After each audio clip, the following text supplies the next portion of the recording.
शीला जैन, राजीव जैन, बिट्टू, ज्योति जैन, भूपेंद्र जैन, रचिल जैन, सुनील जैन, शिल्पा जैन, पंकज जैन, वंदना जैन, प्रियांश जैन, श्रियांश जैन, प्रियल जैन, अंशित जैन, अविरल जैन, विधि Jain, Arnav Jain, Riddhi Jain, F1U 114-115 Pitampura. Shri Arun Jain, Shrimati Rekha Jain, DU 28 Pitampura. Shri Suresh Chand Jain, Shrimati Shanti Devi Jain, Shri Sanjay Jain, Shrimati सपना Jain, Shri Naresh Jain, Shrimati Meenu Jain, Namit Jain, Paras Jain, DU 97 Pitampura. Shri Rajesh Jain चावल वाले, श्रीमती पुष्पा जैन, श्री अनुज जैन, श्रीमती तमन्ना जैन, श्री अमन जैन, श्रीमती मेघा जैन, FD 29 पीतमपुरा। श्रीमती बिरमा देवी जैन, धर्मपत्नी स्वर्गीय Shri Lalchand Jain, Shri Sunil Jain, Shrimati Kusum Jain, Shri Saurabh Jain, Shrimati Sonal Jain, Shri Mayank Jain, Shrimati Divya Jain, master Vihaan Jain, baby Maisha Jain, DU 43 Pitampura. Shri Hemchand Jain परिवार, Shri Pradeep Jain, Shrimati Ruma Jain, Shri Rajat Jain, Shrimati Anshu Jain, master Hridayansh Jain, FU 8 Pitampura. Shri Anil Kumar Jain, Shrimati Rekha Jain, Shri Kartik Jain, Shri Kunal Jain, F1U 137 Pitampura. Shri Santosh Jain, Shri Sanjay Jain, Shrimati Kavita Jain, कुमारी श्रावी जैन, श्री रजत जैन, DU 49 पीतमपुरा। श्री प्रकाश चंद जैन, श्रीमती चंद्रकांता जैन, श्री पंकज जैन, श्रीमती नीलम जैन, श्री सुशांत जैन, श्री दिव्यांश जैन, CU 76 पीतमपुरा। जय श्री ओम नमः सिद्धेभ्यः। जय श्री महावीराय नमः। जय श्री परम्पराचार्य गुरुवे नमः। जय श्री उमा स्वामी गुरुवे नमः। जय श्री शांति सागर गुरुवे नमः। जय श्री विद्यानंद गुरुवे नमः। मोक्ष मार्गस्य नेतारं भेत्तारं कर्म भूभृतां ज्ञातारं विश्वतत्त्वानां वन्दे तद्गुणलब्धये। मंगलम भगवान वीरो मंगलम गौतमो गणी मंगलम कुंद कुंदार्यो जैन धर्मोस्तु मंगलम। तत्वार सूत्र महान ग्रंथ है। आचार्य कुंद कुंद के पट्ट शिष्य आचार्य उमा स्वामी द्वारा यह लिखा गया है। विक्रम की प्रथम शताब्दी अर्थात ईसा पूर्व प्रथम शताब्दी अर्थात 2000 वर्ष पूर्व इस ग्रंथ को लिखे हो गए हैं। और यह ग्रंथ जो है सूत्रात्मक शैली पर है। भाषा इसकी संस्कृत है। अध्याय इसमें 10 हैं, तत्वों का जिसमें वर्णन है। और यह ग्रंथ जो है भगवान महावीर की वाणी का सार है, संक्षेप है, एसेंस है, निचोड़ है। यदि इस ग्रंथ को कोई अच्छी तरीके से विद्वान या गुरु के मुख से पढ़ लेता है तो उसे किसी भी शास्त्र में प्रवेश प्राप्त हो सकता है। इसलिए हमें यह तत्वार्थ जरूर पढ़ना चाहिए। जैसे सभी धर्मों में एक ग्रंथ प्रसिद्ध है, ऐसे ही जैन धर्म में लाखों ग्रंथों में से एक ग्रंथ जो तत्वार्थ जिसका अपर नाम मोक्ष शास्त्र है वह भी बहुत प्रसिद्ध है। माता बहनें लोग रोज़ इसका पाठ करते हैं और इसकी महिमा आचार्य ने कहा है एक उपवास करने का फल की प्राप्ति भी होती है। आइए उमा स्वामी द्वारा विरचित तत्वार्थ सूत्र जो हम रोज़ पढ़ रहे हैं, इसमें हमारा जो सूत्र चल रहा था, चौथा नंबर का सूत्र चल रहा था प्रथम अध्याय का, उसके बारे में पहले बोर्ड में समझते हैं और इसकी जो व्याख्या रह गई थी कल उसको आगे पढ़ते हैं। तो तत्वार्थ सूत्र प्रथम अध्याय सूत्र एक अध्याय का चौथा नंबर सूत्र। जीवा जीवाश्रव बंध संवर निर्जरा मोक्षास तत्वम। ये सूत्र अपन अनवरत 3-4 दिन से पढ़ रहे हैं और इसकी व्याख्या चल रही है। जीव अजीव आश्रव बंध संवर निर्जरा मोक्षः, सा का विसर्ग हो गया, मोक्षः तत्वम। ये अंत दीपक है, इसको सबके साथ लगा लेंगे तो इस प्रकार से यह 7 प्रकार के तत्व हो जाएंगे। अपन ने जीव, अजीव, आश्रव, बंध और यहाँ शंबर अपना चल रहा था। आज शंबर, निजरा, मोक्ष को थोड़ा समझते हैं और इस सूत्र की अच्छी तरह से व्याख्या को अपन सुनते हैं। 7 तत्वों में 2 तत्व जो हैं वो बाधक तत्व हैं, आश्रव और बंध। ये हमारे लिए मोक्ष के लिए बाधक हैं। और शंबर जो निर्जरा, ये दो तत्व हैं, ये मोक्ष के लिए साधक हैं। तो बाधक और साधक, जब तक ये 2 तत्वों के बारे में हम जानेंगे नहीं तो हम बाधक को कैसे दूर करेंगे और साधक को कैसे पकड़ेंगे। तो हमने आश्रव बंध के बारे में समझ लिया कि वो कैसे बाधक तत्व हैं। वो ऐसे बाधक तत्व हैं जो हमारे अंदर आत्मा को परमात्मा होने नहीं देते हैं, ठीक है ना, संसार में ही भटकाते रहते हैं। इसलिए हमने वहाँ पर द्रव्य आश्रव और भाव आश्रव को अच्छी तरह से समझा। इसी प्रकार द्रव्य बंध को और भाव बंध को भी अच्छी तरह से समझा। अब हमको साधक तत्व, जो साधक हैं, हमारी साधना में साधक हैं, हमें सिद्ध बनने में साधक हैं। साधक मतलब जो साधन हैं, बिना साधन के साध्य की सिद्धि नहीं होती है, बिना कारण के कार्य की सिद्धि नहीं होती है। तो साधन कहो, कारण कहो, निमित्त कहो, हेतु कहो, प्रत्यय कहो, ये सब एकार्थवाची शब्द होते हैं। हम सभी 2 साधक तत्व जो बहुत इम्पोर्टेंट हैं और इसे हमें अच्छी तरह से समझ करके उसको अपने लाइफ में, अपने जीवन में उसे आत्मसात भी करना है, क्योंकि इसके बिना मोक्ष जो अंतिम तत्व 7वां नंबर का है वो हमें प्रकट नहीं हो सकता, 3 काल में भी प्रकट नहीं हो सकता। आप खूब मंदिर जाना, बहुत स्वाध्याय करना, खूब प्रवचन सुनना, बहुत पूजा पाठ करना, मुक्ति होगी बिल्कुल जरूरी नहीं है जब तक हम शंबर को और निर्जरा को नहीं समझें। क्यों? क्योंकि मोक्ष शंबर निर्जरा पूर्वक मोक्ष है, आश्रव बंध पूर्वक कभी मोक्ष नहीं है। आश्रव बंध पूर्वक तो संसार ही है। तो शुभ कार्य भी आश्रव बंध हैं और अशुभ कार्य भी आश्रव और बंध रूप हैं। लेकिन जो शुद्ध भाव हैं, आत्मा के जो शुद्ध भाव हैं, निर्विकल्प भाव हैं, राग द्वेष मोह से परे रूप जो भाव हैं, वो हमारे आत्मा के शुद्ध भाव हैं। और उन शुद्ध भावों से ही शंबर होती है, उन शुद्ध भावों से ही निर्जरा होती है, और उन दोनों के निमित्त से समस्त कर्मों का क्षय करके आत्मा का मोक्ष होता है, अर्थात आत्मा परम सुखी होती है, परम आनंद को प्राप्त होती है। अपन ने कल देखा था शंबर के बारे में। क्या शंबर के बारे में जाना था? शुद्ध भावों से जो परिणाम होते हैं, राग द्वेष से परे जो परिणाम होते हैं आत्मा के निमित्त से, उन परिणामों को भाव शंबर कहा। क्या कहा? भाव शंबर कहा। और उस भाव शंबर के निमित्त से कोई द्रव्य कर्म नहीं आ रहे हैं, उसे अपन ने द्रव्य शंबर कहा।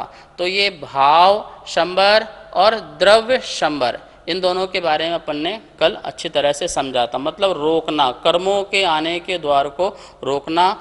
ये जो ऐसे परिणाम हैं, उन परिणामों को भाव शंबर, और कर्म आना बंद हो गए, द्रव्य कर्म आना बंद हो गए, उसे द्रव्य शंबर कहा।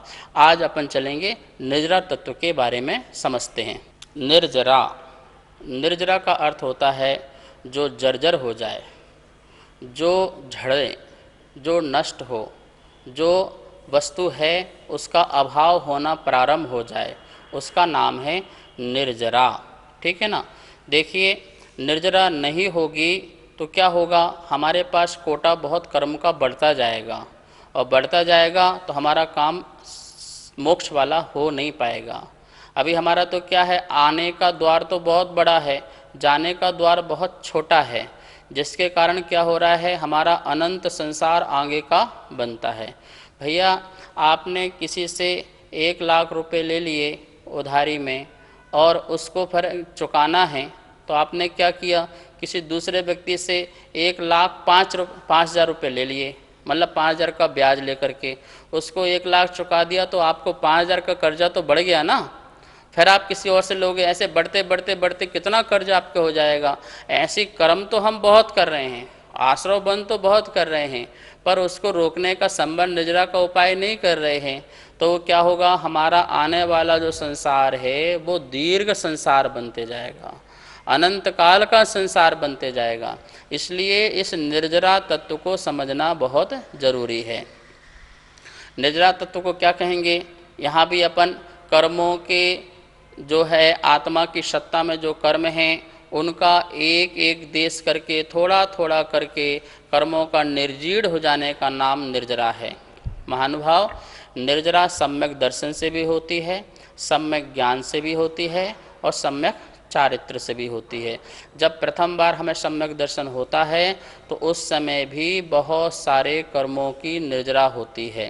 निर्जरा दो प्रकार की निर्जरा, ये ध्यान रखना। एक तो होती है कर्म की पूर्ण रूप से अभाव हो जाने का नाम निर्जरा, प्रगति का ही समूल नष्ट हो जाए उसका नाम एक निर्जरा। एक निर्जरा कहलाती है कर्मों की स्थिति और शक्ति को घटाने का नाम भी निर्जरा होती है। जैसे एक कर्म ऐसा है जो 50 साल तक अपन को कर्मोदय में आता, अपन ने उसको उठा के 25 साल कर दिया तो इसको अपन निर्जरा कहेंगे। एक कर्म ऐसा है जो हमारा एक्सीडेंट होता तो हाथ पैर टूट जाते, पर हमने उसको कम कर दिया तो मात्र खरोच से काम चला गया, छोटे से ही काम चला गया, तो उसकी शक्ति को अपन ने क्या कर दिया, कम कर दिया। तो स्थिति भी कम कर दी और फल देने की शक्ति भी कम कर दी, इसको भी कहते हैं निर्जरा। लेकिन कर्म नष्ट पूरा नहीं हुआ है, ये बात ध्यान रखना। लेकिन एक ऐसी निर्जरा है जहाँ कर्म ही नष्ट हो जाए पूरा, तो ठीक है ना, वो एक निर्जरा है। तो इस प्रकार से सम्यक दर्शन के प्रभाव से जो प्रगति की नष्ट होने वाली निर्जरा भी होती है और प्रगतियों के अंश की शक्ति कम होने वाली भी निर्जरा होती है। जैसे छायक सम्यक दृष्टि के मिथ्यात्व प्रगति, अनंतनंदी क्रोध मान माया लोभ की प्रगति, ये जो 7 प्रगतियां हैं, इन 7 प्रगति का समूल नष्ट हो जाता है, जड़ से नष्ट हो जाता है, तो क्या हो गई, ये पूर्ण निर्जरा हो गई, ठीक है ना। और जो क्षयोसम सम्यक दृष्टि है, प्रथमोसम सम्यक दृष्टि है, अभी उनकी सत्ता में प्रगति है, उपसम हुआ है, क्षयोपसम हुआ है, क्षय नहीं हुआ, उनकी शक्ति घट गई है, फल देने की शक्ति घट गई है, उनकी स्थितियां घट गई हैं, लेकिन प्रगति की पूर्ण रूप से क्षय नहीं हुआ है, तो इसको भी कहते हैं निर्जरा। तो निर्जरा दो प्रकार से, एक पूर्ण प्रगति का नष्ट और एक शक्ति स्थिति का नष्ट होने का नाम भी निर्जरा है। अपन चलते हैं यहाँ पर स्लाइड के माध्यम से, निर्जरा लिखा हुआ है, इसके 2 भेद है, भाव निर्जरा और द्रव्य निर्जरा। क्या लिखा है, भाव निर्जरा और द्रव्य निर्जरा। आत्मा के जिन परिणामों के निमित्त से बंधे हुए जो कर्म हैं वो एक देश खिरना प्रारंभ हो जाएं, खिर जाएं, उन परिणामों को भाव निर्जरा कहते हैं। क्या बोले, आत्मा के जिन परिणामों से कर्म जो हैं एक देश नष्ट होते जाएं, एक देश थोड़े थोड़े करके नष्ट होते जाएं, उसे कहते हैं भाव निर्जरा। तो आत्मा के परिणाम से, ठीक है ना। और उस भाव निर्जरा के निमित्त से, उस भाव निर्जरा के निमित्त से जो द्रव्य कर्म हैं, वो द्रव्य कर्मों का एक देश छूट जाना, उसका नाम क्या है, द्रव्य निर्जरा। 2 बात हो गई ना, एक हो गई आत्मा के जिन परिणामों से कर्म एक देश खिर जाएं, उन परिणामों को भाव निर्जरा, और उस भाव निर्जरा के निमित्त से जो कर्म जा रहे हैं उसे कहेंगे द्रव्य निर्जरा। इस प्रकार से यहाँ अपन ने भाव निर्जरा और द्रव्य निर्जरा के बारे में पढ़ा। नमोस्तु गुरुदेव, हमारे कर्मों की निर्जरा हो इसके लिए हमें क्या उपाय करना चाहिए? बहुत सुंदर प्रश्न आपने किया है कि हमारी कर्म की निर्जरा कैसे हो, क्योंकि यह प्रश्न उठना इसका मतलब है हम मुमुक्षु हैं। जो मोक्ष का इच्छुक है, जो परम सुख का इच्छुक है, जो परम आनंद प्राप्त करना चाहता है, उसके मन में इस प्रकार की जिज्ञासा प्रकट होती है, कर्मों की निर्जरा कैसे हो। इसके लिए सूत्र आया है, आचार्य उमा स्वामी ने स्वयं सूत्र दिया है, तपसा निर्जरा च। तप से कर्मों की निर्जरा होती है। इच्छा निरोधः तपः, तो तप किसे कहते हैं, इच्छाओं के निरोध को तप कहते हैं। तप किसे कहते हैं, इच्छाओं का निरोध। जो हमारी इच्छाएं हैं उनका निरोध करो, क्योंकि ये बात ध्यान में रखो, इच्छा की पूर्ति कभी नहीं होती है। अनंत काल बीत जाएं, जैसे आकाश का अंत नहीं होता है, ऐसे ही हमारी इच्छाओं की कभी पूर्ति नहीं हो सकती है। हम एक इच्छा के बाद दूसरी इच्छा प्रकट हो जाएगी, दूसरी इच्छा के बाद तीसरी इच्छा प्रकट हो जाएगी। तो ये तो आशा का आकाश बना रहेगा, इसका अंत नहीं होगा। इसलिए बोलते हैं जो आकांक्षाओं में जीता है वो बहिरात्मा, और जो आवश्यकता में जीता है वो अंतरात्मा। तो आपको पहले अंतरात्मा बनना पड़ेगा। आवश्यकता जितनी है जीवन जीने के लिए आप उतना रखिए, और इसके बाद इसको भी छोड़ना है, ये भी मेरे लिए मोक्ष में बाधक है, ऐसा भाव रख करके उसको भी त्याग करने का परिणाम रखना। तो इच्छा निरोधः तपः, इच्छाओं का निरोध करने का नाम तप है। वैसे अंतरंग तप और बहिरंग तप, ये दो प्रकार के तप हैं। जो तप दुनिया को दिखने में आते हैं उन्हें बहिरंग तप कहते हैं, और जो अपने को दिखने में आते हैं उन्हें अंतरंग तप कहते हैं। ये बहिरंग और अंतरंग तप का जो पालन करता है उसकी कर्मों की निर्जरा होना प्रारंभ हो जाती है। देखो भैया, आत्मा को जब तक तपाओगे नहीं तब तक कर्म भागने वाले नहीं हैं। जो सुखार्थी है वो कभी भी कर्मों की निर्जरा नहीं कर सकता है। जैसे हर समय सुख की इच्छाएं होती हैं, मुझे पंखा मिल जाए, मुझे एसी मिल जाए, मुझे अच्छा घर मकान मिल जाए, गद्दे मिल जाएं, अच्छा मोबाइल मिल जाए, अच्छा सामान सामग्री मिल जाए, जिसकी ऐसी भावनाएं हैं भैया उनकी निर्जना नहीं हो सकती। सुखार्थी होने वाले की निर्जना नहीं हो सकती है। तो क्या दुखार्थी होने वाले की निर्जरा होगी? नहीं, दुखार्थी भी नहीं। जो दोनों में समता का भाव रखता है उसी की क्या होगी? निर्जरा होगी। लाभ अलाभ, कार्य अकार्य, जीवन मरण, सोना कंचन कांच, इन सब में जो वीतराग परिणाम रखता है उसी की ही क्या होती है? कर्म की निर्जरा होती है। तो हमें इस प्रकार के उपक्रम और उपाय करते रहना चाहिए जिससे हमारे कर्मों की निर्जरा हो, और निर्जरा होगी तो मुक्ति होगी, निर्जरा होगी तो जन्म मरण से छुटकारा मिलेगा, नहीं और कोई दूसरा उपाय नहीं है। जब तप ऐसा करो कि हमारे अंदर जो बैठे हुए कर्म हैं वो निकल के भागने लग जाएं। आजकल के लोग बोलते हैं क्या रखा है उपवास करने में, क्या रखा है साधना करने में, क्या रखा है वस्त्र उतार करके महाराज बनने में। अरे अपना भाव ना प्रधान धर्म है, भाव अच्छे रखो, बाकी कुछ करने की ज़रूरत क्या है। ऐसा नहीं होता है। देखो आपके घर में दूध आता होगा, कैसे गर्म करते हो दूध को? एक बर्तन में रखा, एक पात्र में रखा, गैस चालू की और दूध गर्म होना प्रारंभ हुआ। ये तो आपको ही पता है, मुझे बताने की ज़रूरत भी नहीं है। मैं तो आपसे प्रश्न करना चाह रहा हूँ, बर्तन में रखा हुआ जो दूध है गर्म पहले क्या होता है? पात्र गर्म होता है कि दूध गर्म होता है? पात्र गर्म होता है। जो बर्तन है वो पहले गर्म होता है और दूध बाद में। ये शरीर भी बर्तन है, ये शरीर भी क्या है? बर्तन है। आत्मा क्या है? दूध है। तो सबसे पहले हमें इस शरीर के माध्यम से भी साधना करना पड़ेगी। सामायिक करो, कायोश्वर करो, ध्यान करो, एकासन करो, उपवास करो, काय क्लेश नाम का तप करो, वृत्ति परिसंख्यान करो, खूब साधना करो, इस शरीर को मन वचन काय को स्थिर रखो। ये साधना है। तो ये शरीर तपेगा, शरीर तपेगा तो आत्मा भी तपेगी। तो जब तपेगा तो क्या होगा? कर्म क्या होंगे? भागना प्रारंभ हो जाएंगे।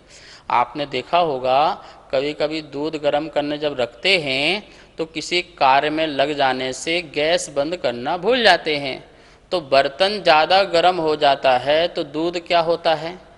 सारा का सारा बाहर निकल जाता है। देखो भैया, इस शरीर से यदि आपने उत्कृष्ट साधना कर ली तो ये दूध रूपी आत्मा शरीर में टिकने वाली नहीं है। ये भी बर्तन से, शरीर के बर्तन से बाहर निकल करके सिद्धालय में चली जाएगी। ये भी मोक्ष को प्राप्त कर लेगी और परमानेंट इस शरीर को छोड़ देगी।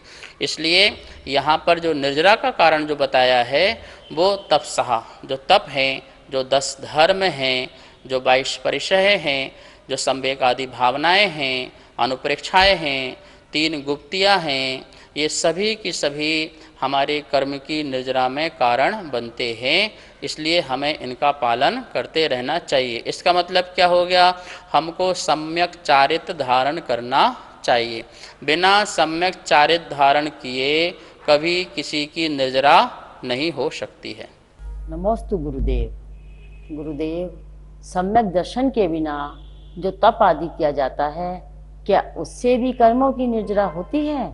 सम्यक दर्शन के बिना जो भी हम जप तप साधना आराधना प्रभावना पूजा पाठ दान पुण्य उपकार परोपकार ये सब जो कुछ भी करते हैं, इन सब का जो फल है मोक्ष मार्ग से कोई लेना देना नहीं है।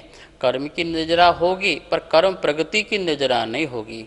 ऐसे शुभ आदि कार्य करने से, दयापूर्ण आदि कार्य करने से, त्याग तपस्या करने से भी निर्जरा तो होगी, पर कैसे होगी? उन कर्मों की शक्ति आदि थोड़ा बहुत कम हो जाएगी, फल देने की शक्ति कम हो जाएगी। लेकिन हमारे आत्मा से कर्म नष्ट हो जाएं, संपूर्ण नष्ट हो जाएं, उसकी निर्जरा ऐसी नहीं होगी। इसलिए हमें पहले पुरुषार्थ पूर्वक सम्यक दर्शन को प्रकट करना चाहिए। सच्ची सम्यक दर्शन होगा तो सच्चा तप होगा, मतलब श्रद्धा सच्ची होगी तो तब भी क्या होगा? सच्चा होगा। जब श्रद्धा ही आपकी सच्ची नहीं है और आपकी मान्यता में क्या है, मैं तो इसलिए उपास कर रहा हूँ जिससे मुझे सुख मिल जाए, तो इसलिए आपको हो रहा है, तो आपको ऐसा नहीं होगा। आप इसलिए उपास कर रहे हैं क्यों? क्योंकि मैं अनसन स्वभावी आत्मा हूँ, मेरी आत्मा खाती पीती नहीं है, इसलिए अनसन स्वभावी आत्मा हूँ, मैं अजर अमर आत्मा हूँ। इस प्रकार से सम्यक दर्शन पूर्वक थोड़ा सा भी तप करते हैं तो कर्म की निर्जरा होती है।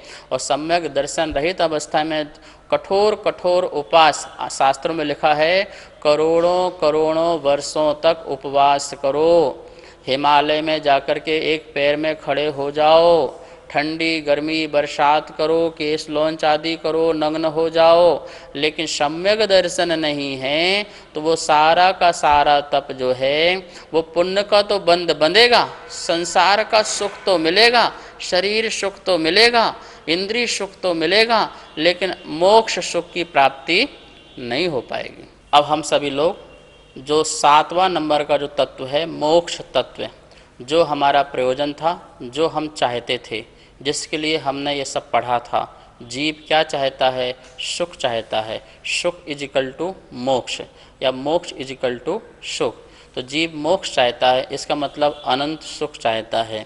मोक्ष तत्व क्या है, उसका स्वरूप क्या है? तो मोक्ष किसका होना है? तो 2 प्रकार से मोक्ष होना है भैया, एक भाव मोक्ष और एक द्रव मोक्ष। ये देखिए यहाँ पे स्लाइड आपको दिखाई दे रही होगी और इसमें लिखा है भाव मोक्ष और द्रव मोक्ष। भाव मोक्ष किसे कहते हैं?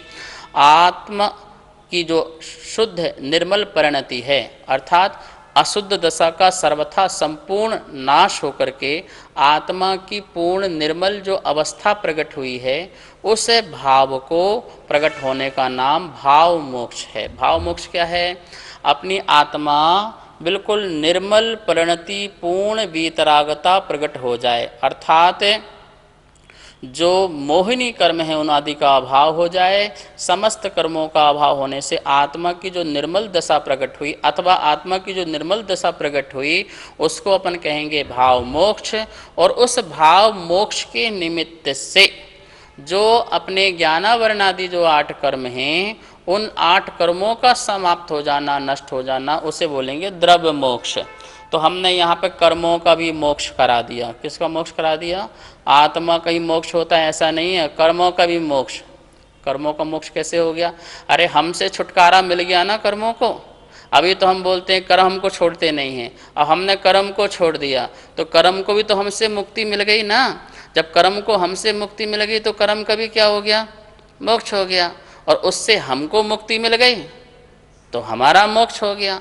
तो द्रव्य भाव से हमारा मोक्ष हो गया और द्रव्य से कर्मों का मोक्ष मतलब होता है छूटना। मोक्ष में 2 शब्द हैं। कितने शब्द हैं? मोह और छा। मोह और छा। मोह मतलब मोह और छा मतलब क्षय। जहाँ पर समस्त मोह का क्षय हो जाए, क्या हो जाए? समस्त मोह का क्षय हो जाए, उसका नाम क्या है? मोक्ष। सचमुच में किसी जीव को मोक्ष चाहिए हो तो उसे और कोई पुरुषार्थ मत करो, सिर्फ एक ही पुरुषार्थ करो। क्या? इस दुनियादारी से मोह घटाओ, बस। इसके अलावा कोई उपाय मत करो। कर्म अपने आप आएंगे जाएंगे, ये अपना काम नहीं है। ये पूरा का पूरा जो अंदर काम होना है वो ऑटोमेटिक होता रहेगा। कर्म आ रहे हैं, जा रहे हैं, नष्ट हो रहे हैं, आपको इसको टेंशन लेने की बिल्कुल भी ज़रूरत नहीं है। आप तो एक ही काम करो, यह मैं नहीं हूँ, ये मेरा नहीं है, ये शरीर मैं नहीं हूँ और ये सब कुछ मेरा नहीं है। इस प्रकार से इससे अनटच हो जाओ, ठीक है ना।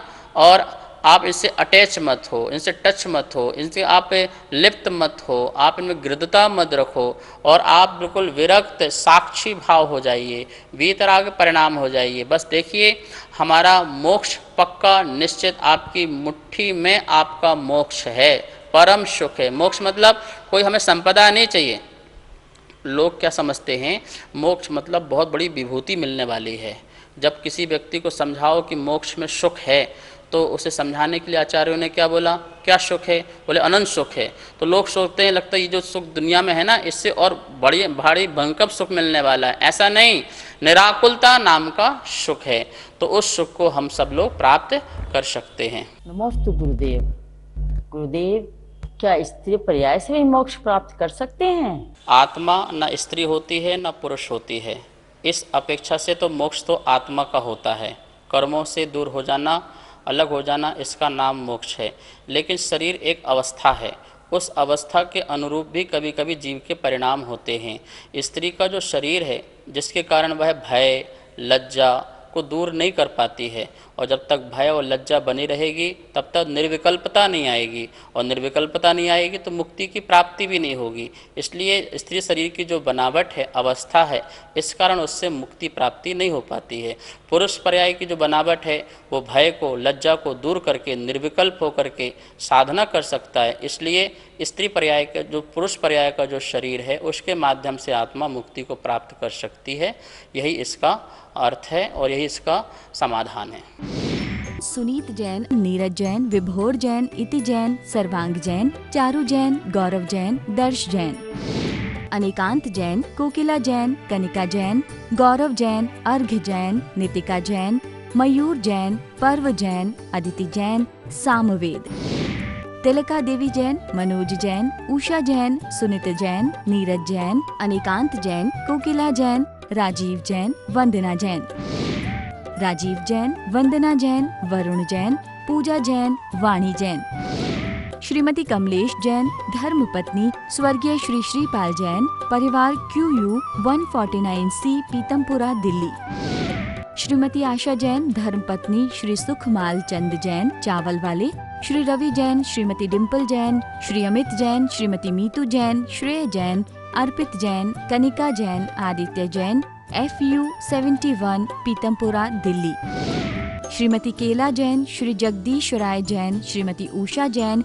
श्री कुलभूषण जैन, श्रीमती प्रीति जैन, श्री संजय जैन, मोनाल जैन, हाद्विक जैन, साक्षी जैन, DU 5, पीतमपुरा, दिल्ली, श्री संजय जैन, श्रीमती रचना जैन, श्री सक्षम जैन, श्री उत्कृष्ट जैन, श्री दीपक जैन, श्रीमती स्वाति जैन, उन्नति जैन, आगम जैन, F1U1, पीतमपुरा, श्री अजय कुमार जैन, श्रीमती सुमन जैन, श्री अभिषेक जैन, श्रीमती दिव्या जैन, मास्टर लवित जैन, BU 101, पीतमपुरा।